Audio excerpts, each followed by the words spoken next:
सखी सहेली। श्रोताओं और सभी सखियों सहेलियों, हम हाजिर हो गए कार्यक्रम लेकर, आपका पसंदीदा कार्यक्रम सखी सहेली। तो स्वीकार कीजिए रेणु चतुर्वेदी और संगीता श्रीवास्तव का नमस्कार। नमस्कार नमस्कार। और बड़े खास दिन हैं, गर्मियां अपने बिल्कुल कहना चाहिए कि शिद्दत से लगी हुई हैं कि हम तो बिल्कुल अपना पूरा रंग ढंग दिखा देंगे, शबाब पे है, पूरे शबाब पर है बिल्कुल। लेकिन फिर हम भी कम नहीं है, थोड़ा सा आजकल जो खान पान पे अगर हम ख्याल रखें, कुछ चीजें जो मौसम की हैं या इस मौसम में जिन्हें प्रयोग में हम करके सुकून पा सकते हैं, उनकी बात करेंगे। तो आज हम गुलाब जल के फायदे के बारे में बात करेंगे ना संगीता? गुलाब जल ठंडा ठंडा सा होता है, तो उस बारे में बात करेंगे। और साहित्यकार नवनीता देवसेन जी की बात करेंगे आज सखी विशेष में। और साथ ही विश्व विरासत दिवस भी आज है, तो इस सिलसिले में भी बात करेंगे। लेकिन जब ठंडा ठंडा की बात आ रही है तो बहुत सारी ऐसी बातें होती हैं, बहुत सारी सी यादें होती हैं, जगहें होती हैं जहां हम जाते हैं तो बचपन में पहुंच जाते हैं, या कुछ ऐसी बहुत सारे अपने दोस्तों के साथ या कहना चाहिए परिवार के साथ गुजारा जो वक्त होता है, जो जगह होती है, वो भी बड़ा सुकून देती है। वो कितनी भी तपिश हो, उसका आनंद अलग रहता है। तो यानी कि पुश्तैनी मकान जहां आपने बचपन गुजारा होगा, हो सकता है कि बुआ के बच्चों के साथ, मौसी के साथ, मौसी के बच्चों के साथ या चाचा के बच्चों के साथ, तो कुछ इस तरीके का होता है। ददीहाल हो, ननिहाल हो, ऐसे जो पुश्तैनी मकान होते हैं जहां हम इकट्ठा होते हैं, उसके बारे में बात करेंगे। कितना समृद्ध होता है वो मकान। जी बिल्कुल। और जैसे हम मकान की बात करते हैं कि मकान कितना समृद्ध होता है, ऐसी ही हमारी जो विरासतें हैं, सांस्कृतिक विरासत, वो भी बड़ी समृद्ध हैं। और हम विश्व की विरासतों के भी को भी ध्यान में रखें, साथ ही साथ अपने देश की जो सांस्कृतिक विरासतें हैं, जो ऐतिहासिक धरोहरें हैं, उनको हम बहुत संजोएं और उनके जो एक कला होती है उनको पहचानने की कोशिश करें, क्योंकि वो जो कला होती है वो ही हमें एक दूसरे से जोड़ती है और एक समय को दूसरे समय से कह सकते हैं कि जोड़ती है, एक परिचय कराती है, बताती है कि उस समय कैसे बनता था, क्या बनता था। इस काल के लोगों की जो कलाकृतियां हैं, उनका एक खास अंदाज होता है, वो विशेष तरीके के रंगों का प्रयोग करते हैं, विशेष तरीके के फूल बनाते हैं वो, है ना। कुछ अलग अलग तरीके की पत्तियां बनती थी, तो इस तरीके की चीजें होती हैं। तो विश्व धरोहर जो है वो हम कह सकते हैं हमारी विरासत है, ऐसी विश्व विरासत होती है। तो आज विश्व धरोहर दिवस इसीलिए मनाया जा रहा है कि हम अपनी धरोहर को पहचानें, सांस्कृतिक धरोहरों को संभालें, ऐतिहासिक धरोहरों के माध्यम से सामाजिक अखंडता और संस्कृति को हम संरक्षित करें, जी, क्योंकि ये युगों युगों से चली आ रही हैं और जब हम इनको देखते हैं तो ऐसा लगता है कि एक युग को दूसरे युग से जोड़ती हैं। जब हम किसी चीज के बारे में पढ़ते हैं तो ठीक है, पढ़ते तो हैं, लेकिन जब किसी चीज को बिल्कुल सामने से आंख से देखते हैं तो उसका असर कुछ और होता है। और उसके जो जिस तरह से उसे बनाया गया, फिर उन कलाकारों की भी बात होती है, दिल में लगता है कि भाई कैसे सुंदर तरीके से इसे बनाया होगा और कितना समय लगा होगा। तो ज़रूरत है कि हम उन्हें समझें। कई बार तो हम लोग घूमने भी जाते हैं इन सब जगहों पर, और आजकल तो छुट्टियां जिस हिसाब से स्कूल खुल चुके थे, अब छुट्टियों का समय आएगा तो बहुत सारे लोग धीरे धीरे जाना भी शुरू करेंगे। जी हाँ, लेकिन विश्व धरोहर दिवस मनाने की शुरुआत 1983 में हुई। यूनेस्को महासभा में जैसे कि अनुमोदित किया जाता है, दिन निर्धारित किया जाता है कि इस दिन को, इस तारीख को ही मनाया जाएगा। और इसमें फिर वही वाला बात होती है कि हम विरासतों, धरोहरों के महत्व को समझें, कला संस्कृति को समझें, उन्हें संजोएं, संभालें, उनकी देखभाल करें, उनके बारे में जानकारी हासिल करें। जी, और जितने भी स्थल हैं उनको अलग अलग श्रेणी में भी रखा गया है। कई बार तो जो ऐतिहासिक स्थल हैं या जो सांस्कृतिक स्थल हैं रेणु जी, वो हमारे भारत में ही उनके जो महत्व हैं उनको हम समझते हैं, लेकिन कुछ जगहें ऐसी भी हैं जिन्हें विश्व की धरोहर माना जाता है और उसी हिसाब से उनके नाम को प्रस्तावित भी किया गया है, जो विदेश हैं उनके हिसाब से। और कुछ हमारे यहाँ की भी हैं, जैसे आगरे का किला है, जयपुर सिटी है, अजंता की गुफाएं हैं, सांची स्तूप है, बौद्ध स्तूप है, एलिफेंटा केव्स है। तो ये सब जगहें जो हैं ये बहुत खास हैं, जो उस काल की, उस युग से कह सकते हैं कि हमारा परिचय कराती हैं। जी हाँ, और हमारे साथी ने भी बहुत सारी चीज़ें लिख कर भेजी हैं इस विषय में। लिखा है कि यूनेस्को द्वारा दुनिया के अलग अलग देशों में ऐसे विरासत स्थलों को सूचीबद्ध किया जाता है। विश्व में सर्वाधिक वर्ल्ड हेरिटेज साइट इटली में है। ऐसे ही इन्होंने अलग अलग देशों के बारे में लिखा है और इनकी संख्या 51 है। लेकिन बहुत अच्छी बात है कि हमारे देश में 32 ऐसे स्थल हैं जिन्हें विश्व धरोहर सूची में सम्मिलित किया गया है। इनमें 25 सांस्कृतिक स्थल, 7 नेचुरल साइट्स हैं।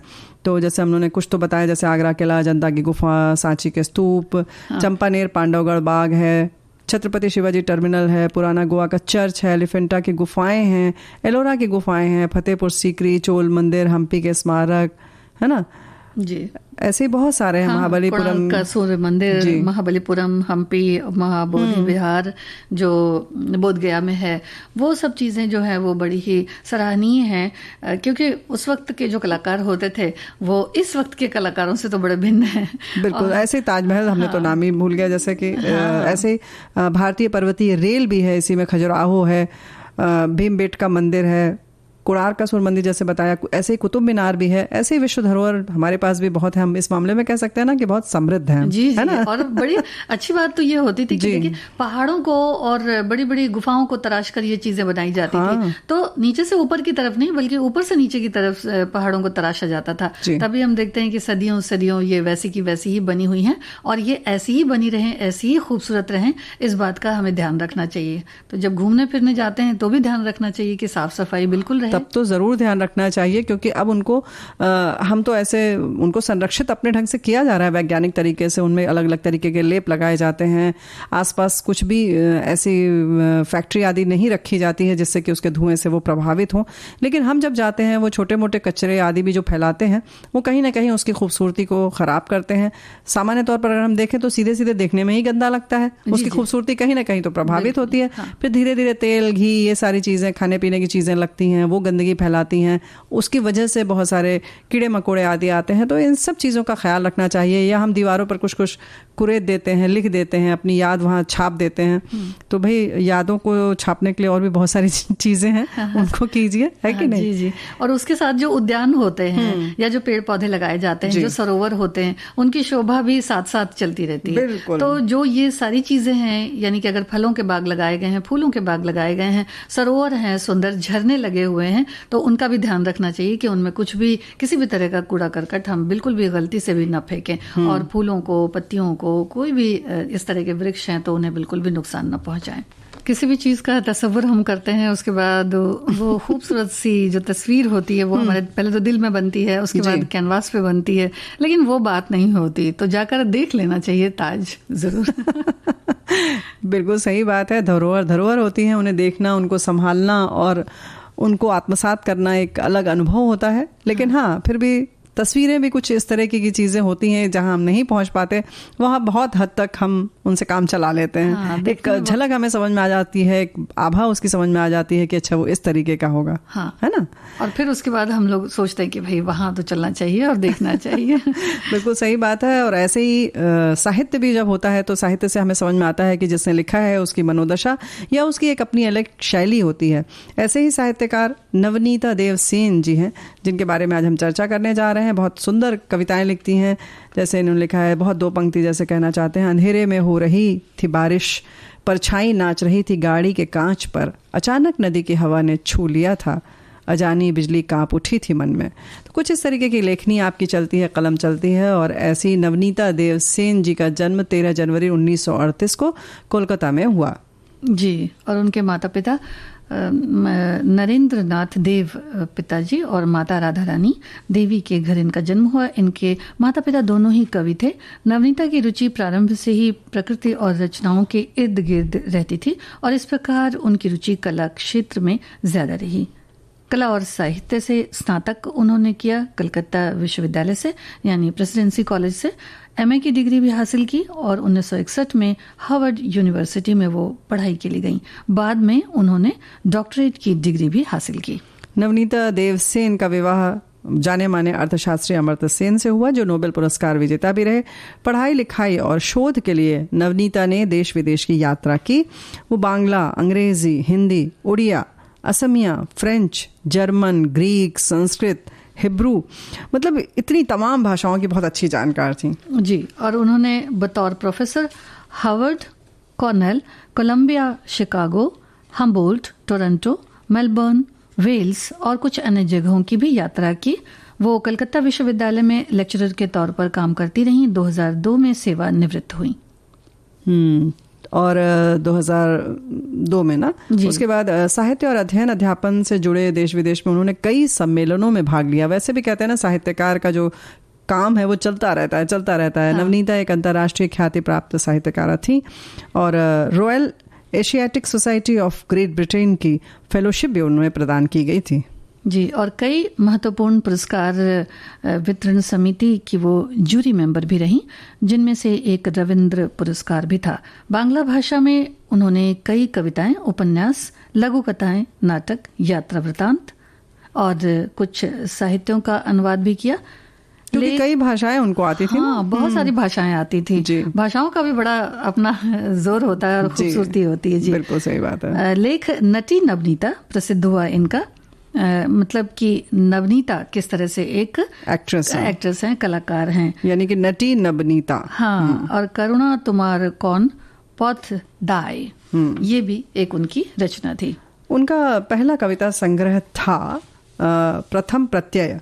जी, और ऐसे आत्मविश्वास दूसरा कविता संग्रह, नहीं, उनका दूसरा कविता संग्रह था स्वागतो देवदूत। जी, पहला उपन्यास आमी अनुपम। नवनीता ने उस जमाने की कई सामाजिक कुरीतियों और परतंत्र भारत की परेशानियों और प्राकृतिक आपदाओं को भी देखा, जिसका उनके जहन पर बहुत गहरा प्रभाव पड़ा।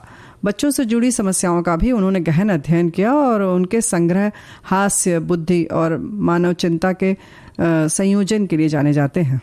जी, कुंभ मेला, बामा बोधिनी, ये भी कुछ उनकी किताबें थी। कई सारे पुरस्कार नवनीता सेन जी को मिले, इनमें राष्ट्रीय और अंतर्राष्ट्रीय दोनों पुरस्कार थे। महादेवी वर्मा पुरस्कार, साहित्य अकादमी पुरस्कार, रविंद्र पुरस्कार, कबीर सम्मान, इसी तरह से कमल कुमारी नेशनल अवार्ड और कई अन्य पुरस्कार के साथ 2000 में पद्मश्री करना चाहिए कि इनका उन्हें दिया गया और पद्मश्री दिया गया। जी, उसके बाद वो दुनिया में नहीं रही। 7 नवंबर 2019 को कोलकाता में उनका निधन हुआ। तो इस तरह से उन्होंने बड़ी खूबसूरत कविताएं, और जितना भी देखा जाए कि जितनी भी विधा होती है उस पर कुछ ना कुछ उन्होंने लिखा और कुछ ना कुछ करने की कोशिश करी।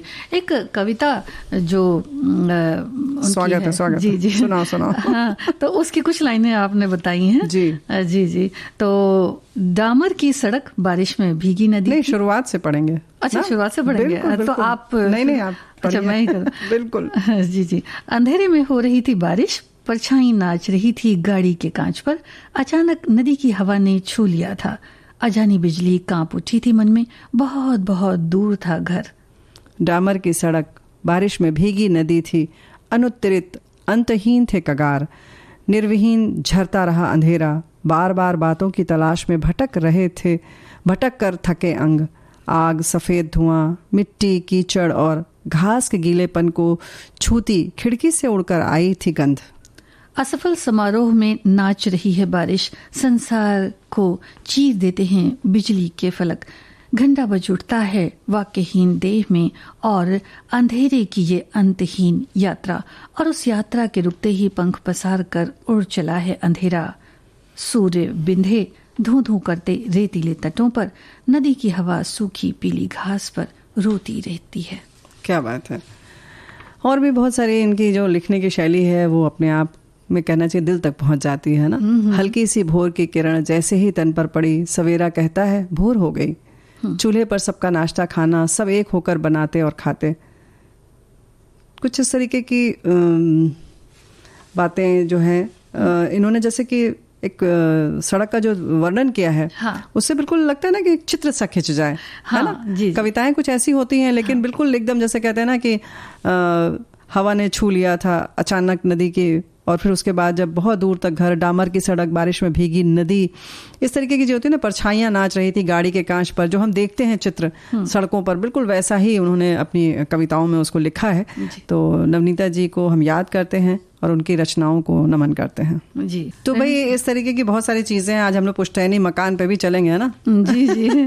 हमारे एक श्रोता है, हाँ, उन्होंने लिखा है कि आज बॉम्बे टॉकीज कार्यक्रम में साउंड रिकॉर्डिस्ट कमलेश द्विवेदी जी से आदरणीय प्यारी बुआ जी यानी रेणु चतुर्वेदी जी की बातचीत का पहला भाग सुना, बहुत अच्छा लगा। इस कार्यक्रम के पहले भाग में कोंकण रेलवे के बारे में बहुत अच्छी अच्छी जानकारी सुनने को मिली। दादा साहब फाल्के जी के बारे में जानकारी सुनने को मिली। धर्मेंद्र जी के बारे में भी बहुत अच्छी जानकारी सुनने को मिली। और अब दूसरे भाग का इंतजार। इस कार्यक्रम के प्रस्तुतकर्ता प्यारी बुआ जी यानी रेणु चतुर्वेदी जी, आपका बहुत बहुत धन्यवाद। और आपके साथ विविध भारती राष्ट्रीय सेवा की पूरी टीम को बहुत बहुत धन्यवाद। तो ये आपने जो कार्यक्रम प्रस्तुत किया है, हमने नहीं, विविध भारती से हुआ, लेकिन हाँ बहुत बहुत धन्यवाद आपको कि आपने सुना और उसके बाद अपनी प्रतिक्रिया दी। वैसे भी फिल्म प्रभाग में आप कार्यरत हैं कमलेश जी, तो एक बात यहाँ पर ये जरूर कहना चाहते हैं कि आमतौर पर ऐसा लगता है कि क्या ये करता है विभाग, लेकिन जब हम इस तरीके के कार्यक्रम लेकर आते हैं तब मालूम चलता है कि हम सिर्फ पर्दे पर जिनको देखते हैं वही काम नहीं कर रहे हैं, और भी बहुत सारे लोग हैं जो काम कर रहे हैं। या फिल्म प्रभाग एक भारत सरकार का उपक्रम है, अनुभाग है और डिपार्टमेंट है, उसमें किस तरह से काम होता है और किस तरह से इन लोगों ने कोंकण रेलवे को बनते हुए देखा। और बहुत जिसको कहना चाहिए कि बहुत चुनौती थी, जिस तरह से खतरनाक जगहों पर जा जाके वहाँ पर पूरी उन्होंने एक एक इंच की रिकॉर्डिंग की है उन लोगों ने, और बताया है पूरा वृत्तचित्र। हमने तो एक झलक उसमें बस सुना दी थी। तो इस तरीके से हमारी भी कोशिश रहती है संगीता, और ये भी बताना कि हमारे अपने साथियों को कि और भी बहुत सारे अनुभाग हैं, वो क्या कर रहे हैं, कैसे हम तक बातें पहुंचाते हैं। वैसे भी संगीता बचपन में याद होगा ना, जब हम लोग फिल्में देखने जाते थे तो पहले स्क्रीन पे फिल्म प्रभाग के वृत्त चित्र चलते थे, है ना। जैसे उसमें हमारे माननीय प्रधानमंत्री या कहीं विदेश यात्रा पर जाते हैं तो उनकी पूरी दिखाई जाती थी कि कैसे गए, कैसे उनका स्वागत हुआ। तो हम लोग तब ब्लैक एंड व्हाइट में देखते थे, छोटी सी डॉक्यूमेंट्री आती थी। बिल्कुल, तो वही अब तो वो सब देखते नहीं हम लोग, तो पता ही नहीं चलता कि तब लिख कर आता था फिल्म प्रभाग। और एक चीज और भी होती है कि जब इस तरह के कार्यक्रम बनते हैं कुछ भी है, तो उसके लिए एक बड़ी ही अलग सी सृजनात्मक जो एक क्षमता होती है वो बहुत ही अलग होती है। तो वो बहुत एक अलग सी चीज जरूरी होती है, और इसके वजह से ही इतनी सुंदर सुंदर चीजें निकलकर सामने आती हैं और इस तरह से प्रस्तुति होती है और हमारे श्रोताओं तक पहुंचती है। तो बहुत बहुत धन्यवाद इनका। जी हाँ जी, तो धन्यवाद। तो उन मकान का भी जहां हमने बचपन गुजारा है ना, तो पहले वहां चलेंगे कि पहले गुलाब जल से कुछ बूंदों का मजा लेंगे, गुलाब जल की। हाँ, गुलाब जल की तरफ पहले चलते हैं। अच्छा, क्योंकि पुश्तैनी मकान जो है वो तो काफी लंबा ज्यादा हो जाएगा, है ना। जी जी, बिल्कुल बिल्कुल। तो गुलाब जल तो वैसे तो हमारी बहुत सारी सिखियां बनाती भी होंगी अपने से, क्योंकि ताज़ा तरीन जो गुलाब जल होता है उसका जो असर होता है वो तो बड़ा ही अलग सा होता है। बिल्कुल। और इसको बनाने की कुछ विधि है, रेणु जी आप बता दीजिए। अच्छा जी जी। नहीं हम नहीं बताएंगे। बता दीजिए। बताओ। देखिए पहले मतलब गुलाब जल बनाने की विधि हम लोग बताएंगे ना। घर में बना सकते हैं। बिल्कुल, बताओ जी। तो गुलाब जल बनाने के लिए आपको देसी गुलाब की पंखुड़ियां जो है वो 2 कप लेनी है। पानी 3 से 4 ग्लास, आइस क्यूब भी आपको चाहिए 2 बाउल, और पतीले में स्टैंड पहले रखना होगा। इसके किनारे किनारे गुलाब की पत्तियां डाल दें। इसमें स्टैंड के लेवल तक पानी भरना है, और फिर बनाने वाले बर्तन या पतीले का ढक्कन जो है वो ट्रांसपेरेंट हो तो बहुत अच्छा है, क्योंकि उस पर से दिखाई देगा तो अच्छा रहेगा। हाँ, बिल्कुल सही बात। फिर स्टैंड के ऊपर एक खाली कटोरा आपको रखना है, पतीले में ढक्कन लगा देना है, और ढक्कन जो है उसको उल्टा लगाना है, क्योंकि उस पर आइस क्यूब रखनी है। गैस ऑन कर देना है फिर, और जब उसमें उबाल आ जाए तो ढक्कन के ऊपर जो आइस क्यूब आपने रखे हैं वो चारों तरफ आपको यानी कि ढक्कन पर भर कर रखना है। इसलिए ये मतलब कि ऐसा गहरा होना चाहिए, ऐसा उल्टा नहीं हो। हाँ। कढ़ाई जैसे उल्टी नहीं हो। हाँ। नहीं तो वो सरक जाएगा। तो यानी जो बर्फ के टुकड़े रखने हैं उसके लिए जगह होनी चाहिए, है ना। जी जी। फिर मीडियम लो फ्लेम रखें और 20 मिनट तक पानी में बॉयल आने दें, और गैस को ऑफ कर दें। उसके बाद पतीले को ठंडा होने दें। ठंडा होने पर आप देखेंगे कि खाली कटोरा जो आपने रखा हुआ है उसमें जो रोज वाटर है, यानी कि उबलने के बाद जो जमा होता है वो जमा हो गया है।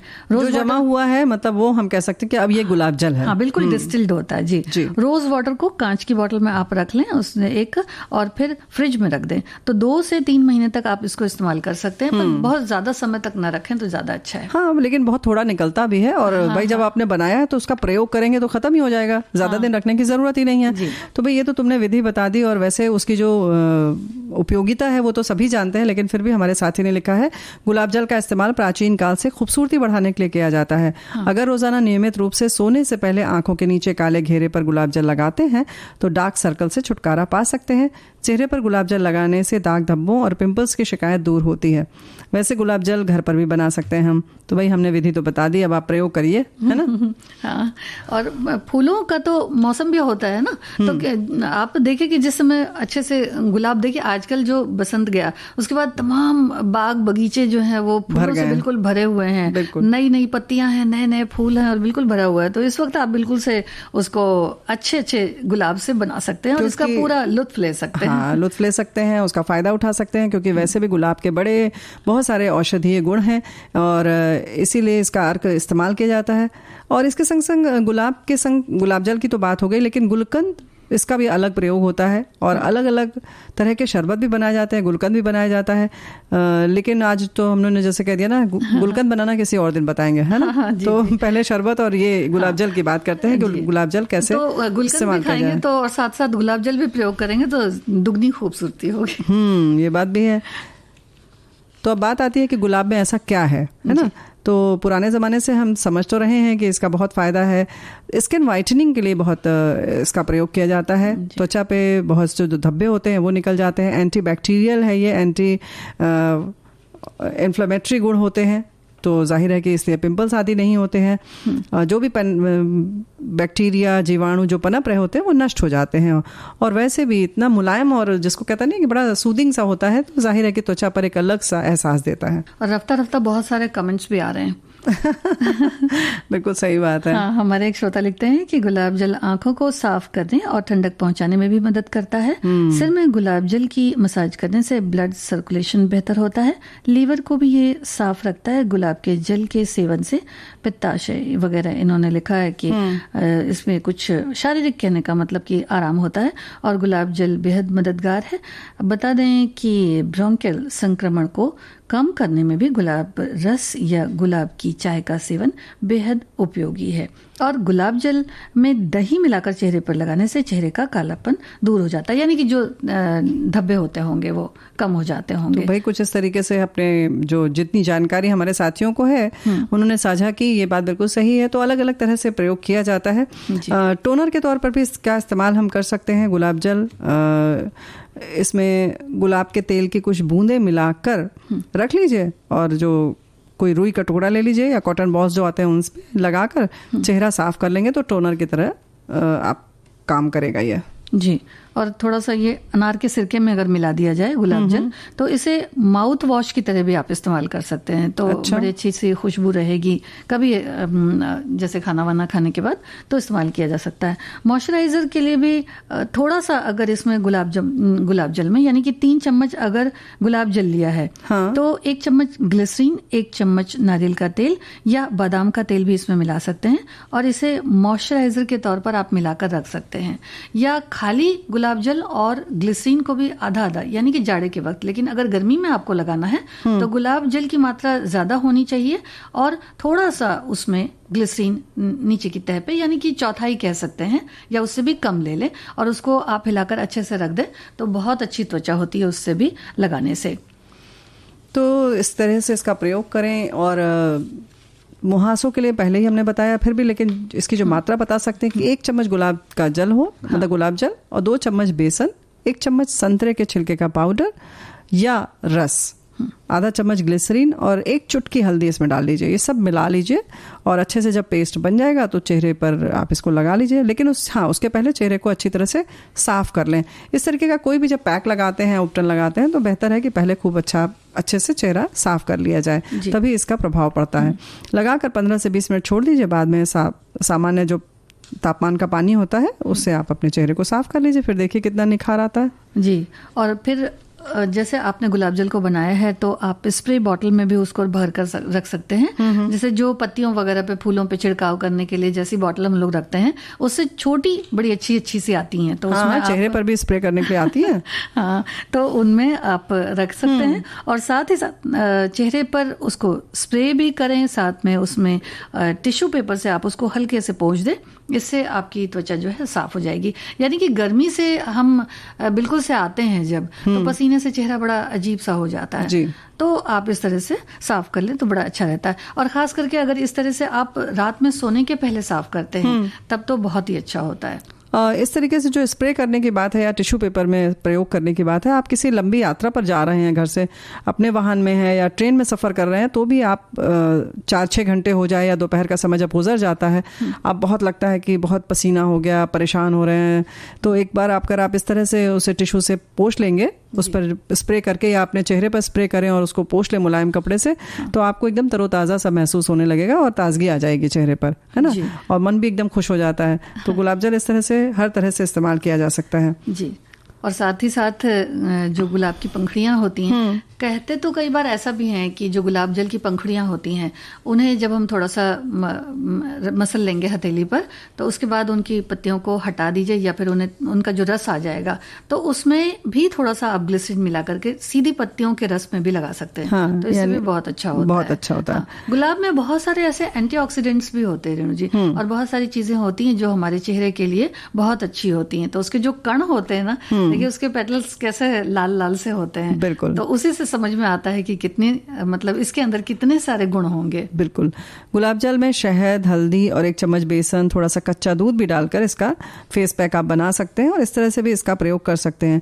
और अगर आपकी त्वचा बहुत रूखी है तो फिर बेसन का प्रयोग ना करें, उसकी जगह आप दही का प्रयोग कर सकते हैं, नहीं तो फिर मुल्तानी मिट्टी भी ले सकते हैं। और ये अलग अलग जैसे जिसकी त्वचा पे जो सूट करता है उसका प्रयोग आप उसी तरह से करें, है ना। बिल्कुल। तो भाई बहुत सारी ऐसी जगहें भी होती हैं जहां हम जिनके पास बैठते हैं तो बड़ा सुकून मिलता है, और है ना? 2 घड़ी नहीं, बहुत देर बैठते हैं तो भी अच्छा लगता है। समय लगता है कि बिल्कुल बढ़ता ही जाए और खत्म ना हो। जाते तो 2 घड़ी के लिए ही हैं, लेकिन बस कुछ ऐसा ही होता है, लौटने का मन नहीं करता। लेकिन हम लोगों ने जो धरोहर की बात की उस पर हमारे एक साथी ने बहुत अच्छा लिखकर भेजा है विविध भारती के बारे में। लिखा है कि आज के सारे विषयों पर यथा योग्य जानकारी मिलेगी, साथ साथ मधुर गीत भी सुनने मिलेंगे। जितना पुश्तैनी मकान और विश्व धरोहर को समृद्ध सुंदर रखा जा रहा है, वैसे ही विविध भारती भी भारत के रेडियो प्रसारण की एक बेमिसाल धरोहर है। उसे भी पिछले 65 वर्षों से अब तक दिन ब दिन सजाया जाता है, समृद्ध बनाया जाता है। तो ये बात तो बिल्कुल सही है कि हमारा प्रयास यही रहता है। लेकिन अगर पुश्तैनी घरों की बात करें तो उसके बारे में हमारे बहुत सारे साथियों ने बड़े अच्छे अच्छे अपने मनोभाव लिखकर भेजे हैं। हाँ जी, एक हमारे साथी लिखते हैं कि कागज पर जिस घर की चर्चा है वो बहुत पुराना है, मैं जिस घर में रहता हूँ वो बहुत नया है। नए और पुराने के बीच कोई सीढ़ी है जो कभी टूटने नहीं देती। इस भरोसे को कि घर नया हो या पुराना, रहने वाले की नीयत पर टिकता है पुश्तैनी घर। कोई एल्बम नहीं होता जिसमें तस्वीरों को एक साथ रख दिया जाए, ताउम्र वो उसी प्रकार के साथ या उसी प्रकार रह जाएं, उनकी कोई तकरार नहीं।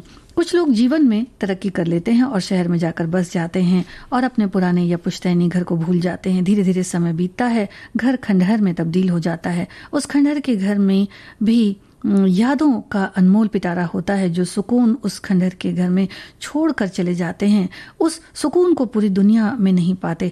हर चीज की अहमियत होती है। आज बहुत ही कम लोग होंगे जिनका पुश्तैनी मकान आज भी है। इसका मुख्य कारण घर के मुखिया ने परिवार के सभी सदस्यों को एक ही नजर से देखा होगा और किसी से भेदभाव नहीं किया होगा। वहीं परिवार आज संयुक्त परिवार के रूप में अपने पुश्तैनी मकान में रह रहे हैं। बिल्कुल, कारण बहुत सारे होते हैं। हाँ। और आपने आगे भी लिखा है कि धीरे धीरे समय बीतता है, घर खंडहर में तब्दील होता है और खंडहर के घर में ही यादों का अनमोल पिटारा होता है। जो सुकून उस खंडहर के घर में छोड़कर चले जाते हैं उस दुनिया में पाते हैं। इन्होंने लिखा है कि बहुत कम लोग रहते हैं, लेकिन रहते भी हैं। लेकिन क्योंकि पुश्तैनी घर जो होते हैं, हमारी बहुत सारी उसमें यादें होती हैं और सच बात है कि वो यादों से ही सींचा जाता है और वो यादें ही हमें वहाँ पर खींच कर ले जाती हैं। ज़माने बदल जाते हैं, दौर बदलते हैं, हम बड़े हो जाते हैं। हमारी कहना चाहिए कि कहीं ना कहीं से हम वहाँ से उखड़ते हैं, फिर कहीं और जाके हमारी जड़ें जम जाती हैं, लेकिन मन वहीं बार बार जाकर टिकता है। जी, और जो विरासत हमारे पुरखों ने सौंपी थी, उस विरासत को ऐसा देख कर लगता है कि भाई ये भी उतना ही प्यार करता है, उतना ही दुलारता है जो घर होता है, क्योंकि उसमें उनकी भी अच्छाइयाँ साथ साथ होती हैं। नहीं, सारी चीजें होती हैं, अच्छाई हो, बुराई हो, झगड़े हो, मन में मुटाव हो, वो हर यादें होती हैं जिनमें हम फिर से याद करना चाहते हैं। क्योंकि बचपन हो या जो उस समय का समय होता है, सब लोग जब इकट्ठा होकर रहते हैं तो उसमें एक अपनापन जो होता है वो बिल्कुल अलग होता है। वैसे भी 2 पंक्तियां बहुत अच्छी लिखी हैं हमारे कवियों ने ना, कि मेरो मन अनंत कहाँ सुख पायो, जैसे उड़ जहाज को पंछी पुनी जहाज पर आवे, तो वैसे जहाज पे जैसे पंछी उड़ता है फिर उसी जहाज पर आता है, तो वैसे ही हम भी अपने पुश्तैनी मकान में बार बार उड़ उड़ कर जाना चाहते हैं, चाहे कितनी दूर चले जाएं। अच्छा, एक बात और होती है कि वहाँ जो मनमुटाव होता है उसके बाद में ऐसा लगता है कि इसमें तो कोई बात ही नहीं थी। बिल्कुल, है ना, तो इसीलिए वो जगह और याद आती हैं। बिल्कुल सही बात है जी। और इसकी छांव में कभी भी जैसे उबाऊपना सा नहीं लगता कि आप कितना भी रहें, कितनी भी बार जाएं, कितनी चिलचिलाती गर्मी में। देखिए लोग आजकल एसी लगाते हैं, कूलर लगाते हैं, लेकिन पहले के मकान ऐसे होते थे, इतने खूबसूरत होते थे और इस तरह से बनाए जाते थे कि भाई एसी कूलर कुछ नहीं भी है तो भी उसमें ठंडक जो होती है वो दोनों तरफ से होती है, शारीरिक भी और मानसिक भी।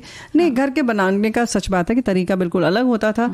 घर की बात और खुशबू जो भी होती थी, बनते थे खाने, वो उसकी महक बाहर नहीं जाती थी, बाहर की कोई भी शोर शराबा या बाकी चीजें अंदर नहीं आती थी। आंगन होते थे, दलान के बाद कमरे होते थे, तो उसमें आप बीच में जब आप घर के अंदर ही बारिश, अगर हर मौसम का आनंद ले लेते थे, बारिश अगर हो रही तो आप घर के अंदर ही पूरा उसका मजा लेते थे, उसके लिए आपको कहीं बाहर झांकने की जरूरत भी नहीं पड़ती थी। हाँ, और कहीं एक कोने में रसोई घर होता था तो दूसरे कोने में कहीं जाकर प्रसाधन, लैट्रिन, बाथरूम वगैरह होता था। तो स्वास्थ्य का, स्वच्छता का, इन सारी चीजों का बड़ा ख्याल रखा जाता था जो पुराने हमारे मकान होते थे। गीत भी दिल ले जाते हैं, पुश्तैनी मकान भी दिल ले जाते हैं और वहाँ रहने वाले लोग भी दिल ले जाते हैं। हाँ, तो भाई दिल को थोड़ा संभाल के रखिए। लेकिन कभी-कभी ऐसा नहीं लगता है कि बिल्कुल जो लोग बिछड़ गए वो कहाँ किस अलग अलग शहर चले गए, और फिर अगर पुश्तैनी मकान हो तो वहाँ आते तो फिर मुलाकात हो जाती है। पुश्तैनी मकान अगर हट गया, नहीं रहा, किसी वजह से बट गया, तो फिर मुलाकात होना भी बड़ा मुश्किल होता है। लेकिन फिर भी कोशिश ऐसी करनी चाहिए कि परिवार के सभी सदस्य जो पहले जिनकी यादें जुड़ी हैं और सब मिलना चाहते हैं, तो कहीं ना कहीं वर्ष में 1-2 बार कोशिश करें कि चलिए कोई बात नहीं, वो मकान भले ही ना हो लेकिन उस मकान को क्या नया रूप दिया जा सकता है, या उस जगह पर जहां आप रह रहे हैं, जहां पर एक साथ लोग इकट्ठा हों, कोई तीज त्योहार या कोई ऐसा दिन तिथि तय करें और मिलें और उनको फिर से यादों को संजोएं। क्योंकि भाई देखो, पुराने घरों में पहले ये भी होता था, जैसे हमने घरों की चर्चा की, ऐसे छत होता था जिसमें कि जब अचार का समय होता था तो उसमें बरनी में अचार डाले जाते थे, तो कभी कभी चोरी चोरी उसमें से खाया भी जाता था। कच्ची कच्ची केरियां जब पड़ती थी, ताजी ताजी कड़ी कड़ी, तो उनको खाने का अलग मजा होता था, है ना। तो कुछ इसी तरह से होती थी, बढ़िया डाली जाती थी, पापड़ फैलते थे, तो घर में इस तरीके की माहौल होता था, है ना जी। और एक तरह से कहते हैं कि कोई भी बात होती थी तो सभी एक दूसरे के लिए खड़े भी रहते थे। संयुक्त परिवार में तो ये चीज होती ही है, लेकिन धीरे धीरे से देखा जाए तो बस अब वजहें बहुत सारी हो सकती हैं। कभी किसी को ऐसा लगता है कि भाई अब उन मकानों में इतना आना जाना संभव नहीं हो पाएगा, तो फिर लोग अपने हिसाब से उसे, तो जो भी जगह होती है उसे हटाने की कोशिश करते हैं, या फिर उसको, कुछ लोग ऐसे होते हैं कि उनको अच्छी तरह से और बनाने की कोशिश करते हैं। हाँ, तो नया स्वरूप दे देते हैं उसको। तो अब, सही बात है। अब ये तो हमारे श्रोताओं पर ही छोड़ना चाहिए कि भाई क्या अच्छा रहेगा और किस तरह से उसे बनाना चाहिए। देखो संगीता, होता यह है कि इसमें एक कोई ऐसा नियम नहीं हो सकता जो सब जगह लागू हो, क्योंकि सबकी स्थितियां, परिस्थितियां अलग होती हैं। कुछ लोग के पास इसमें आर्थिक स्थिति भी बहुत मायने रखती है। कभी आपको ज़रूरत होती है तो उन मकानों को नया रूप देना पड़ता है, कभी कभी आप बहुत तरक्की कर लेते हैं तो उसको और भव्य स्वरूप मिल जाता है, कभी कभी आप कुछ और उससे 4 गुना बड़ा नया मकान बना लेते हैं और वहाँ सब फिर इकट्ठे रहते हैं या नहीं रहते, अर्थोपार्जन के लिए या जीविकोपार्जन के लिए कहीं विदेश में रह रहे हैं, लेकिन वर्ष में 2 बार 3 बार 4 बार इकट्ठा होते हैं और उन पूरी यादों को उतना ही मज़ा लेते हैं। तो ये तरीका है, सिर्फ मकान ही नहीं मायने रखता है, हाँ आप उसको किस स्वरूप में उसको फिर से याद रख सकते हैं, ये बहुत महत्वपूर्ण है कि नहीं जी। और कभी कभी तो ये भी देखा गया है कि मतलब जितने लोग होते हैं, कुछ लोग जो पास में रहते हैं उनका आना संभव होता है, लेकिन कुछ लोग होते हैं जो काफी दूर रहते हैं तो उनका कई साल भी नहीं आना होता है। हाँ। या फिर अब इसकी वजह चाहे जो भी हो, लेकिन ये तो है कि कभी कभी गाहे बगाहे जब हम भटकते हुए उस दिशा में जाते हैं, जब एक लंबा अरसा हो जाता है आए, तो फिर उसका ढांचा ही घर का याद रहता है कि भाई ऐसा था मकान। बिल्कुल, हाँ, क्योंकि सच बात है कि जैसे हमने कहा कि नया स्वरूप हो जाता है। हाँ। लेकिन जो पुराना ढंग था वो बिल्कुल अलग तरीके के होते थे। अब कमरों की ही बात की जाए तो उसमें मेड़ होती थी, नाली होती थी। अब कहीं सारे पूरे घर में कहीं आपको ड्योढ़ी नहीं मिलेगी ना। हाँ। नाली नहीं मिलेगी। हाँ। हम लोग तो अक्सर गर्मी में ऐसा भी करते थे कि जब मेड़ होती थी तो एक कमरे में नाली में खूब कपड़ा भर दिया जाता था। हाँ। और उसमें पानी भर देते थे, फिर उसमें खूब खेला जाता था। तो कुछ इस तरीके के मजाक खेल जो हैं वो अब आज नहीं संभव हैं, लेकिन ठीक है, थोड़ा तरीका बदला है, लेकिन जो तुमने जैसे कहा ना कि नहीं आ सकते, कोशिश करें कि वर्ष में 1-2 बार पूरे परिवार के लोग एक जगह अवश्य मिले, है ना, ताकि यादें बिल्कुल बनी रहें और एक दूसरे से परिचय भी बने रहे। क्योंकि छोटे छोटे बच्चे होते हैं ना रेणु जी, तो फिर वो अपने बड़ों को कैसे पहचानेंगे?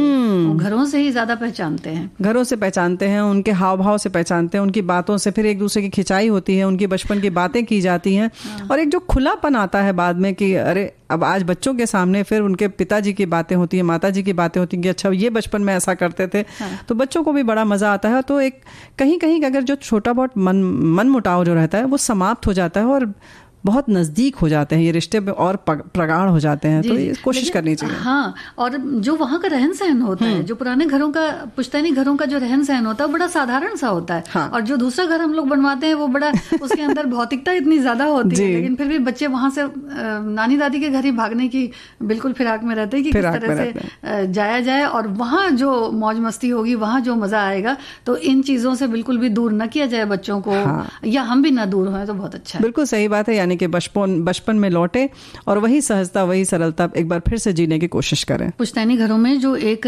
गलियारा बना होता था, उसमें इतनी सारी साइकिलें रहती थी कि चलते समय भी बड़ी तकलीफ होती थी कि भाई ये साइकिल जो है वो किस तरह से रख दी गई है। इतने सारे लोग रहते थे, इतना मजा आता था। और अब आज जब साइकिल नहीं दिखती तब तकलीफ होती है। हाँ। वैसे एक बहुत प्यारी सी बात हमारे साथी ने लिखा है कि वैसे मकान की ईंट पत्थर से प्रेम करने से बेहतर ये भी है कि उसमें रहने वालों से जी जान से प्रेम करें।